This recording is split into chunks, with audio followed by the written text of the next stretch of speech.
Hey everybody, Jenny Tooley here. I want to talk a little bit today about isolation, especially when it comes to artists, okay? Now, if you're an artist or you're a creative person or you want to be an artist or creative person, you probably have some idea of what I'm about to say, especially if you're a visual artist, a poet, a writer, things that aren't done generally in collaboration with other people. Oh, Toast had something to say about that. Little Toast was like, meow. Isolation looks like what is required to be an artist or a creative person and do your best work. But actually, isolation is a huge killer and it turns into a massive creative block. I can't exactly explain this yet. Elatier is really good at being able to explain that. Elathier. She has some really good insight into this, and I'm starting to understand it more and more for myself. So I'm going to talk about really how it relates to me rather than some scientific or data gathering thing, okay? So I'm an only child, and I grew up in a place where there weren't a lot of people. And I spent a lot of times with my animals and in the woods. So I do not knock that life. I love being by myself. I'm an introvert, so it makes a lot of sense for me to cocoon up and re-energize. If I'm in big crowds of people for long periods of time, I get exhausted. I'm also highly empathic, so I absorb other people's energy like crazy. If I walk into a room, ba-boom, something in me has already read the energy of the room. I know what's going on with those people, and then I have practically already absorbed half of what they wanted to get rid of, right? If you know what I'm talking about, then you know what I'm talking about. I have a tendency to be able to take things from people energetically that they're wanting to get rid of, and I don't even know it. So for me, isolating, spending time on my own is really important. But let's look at the difference between spending time on my own and isolating. So spending time on my own is getting away and doing what I need to do for myself.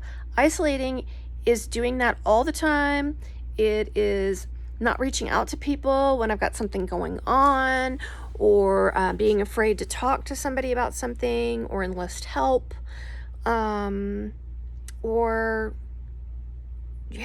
just being completely like alone. And what it does is it turns into this little monster in my head. Okay, so the little monster in my head starts to talk. Well, you're not good enough, or hey, you have to do all this stuff, and there's a certain way something has to be done, or nobody's out there to support me. Oh my God. But plus, I didn't want anybody to support me anyway, right? I didn't want anybody to support me anyway. No, I don't need anybody. So that's not helpful, because life really is an interdependent journey. So what to do instead? There's that idea. Oh, in order to write, I need to go off to the mountains and be by myself. Okay, so how many of us can do that? And how many of us thrived going off to the mountains and doing it ourselves? I actually had the opportunity to do that many times in my 30s. I'd go to this beautiful place called Mohawk Mountain House, and I was not alone.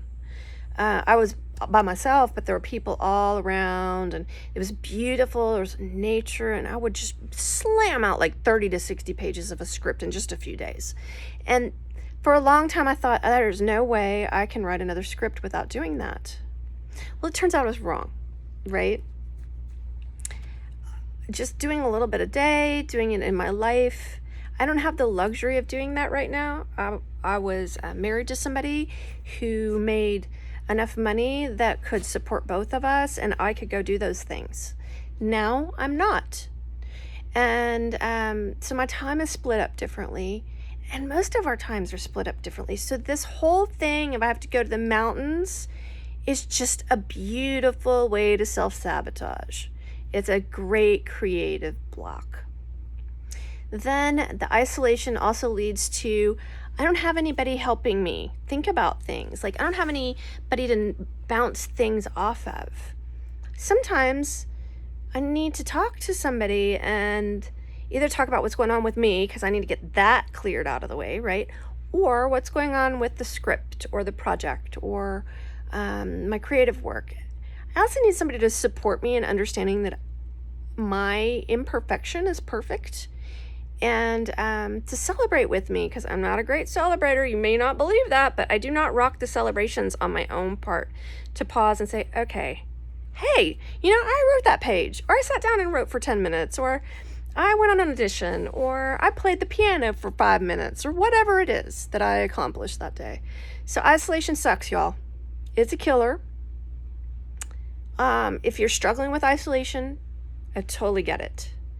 I'm going to invite you to come visit us in Creative Bubbles.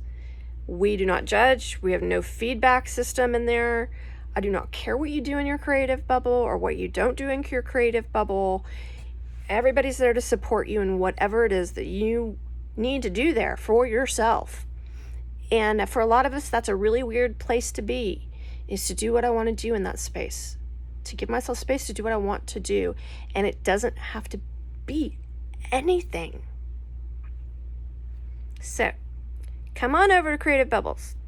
We are there to support you. I'm here to support you. If you want to do some coaching or something, if you need that in your life, I'm also creating some other spaces in which we can get together, but still be in our own space, right? So you don't have somebody sitting over your shoulder looking at you, or 5 people bugging you about something. Even the coffee shop can get like that, right? Especially today with everything that's going on. So just come and visit. I'd love to see you there. If you have any questions, let me know. And I'd also just love to know what your experience with isolation is. Yeah!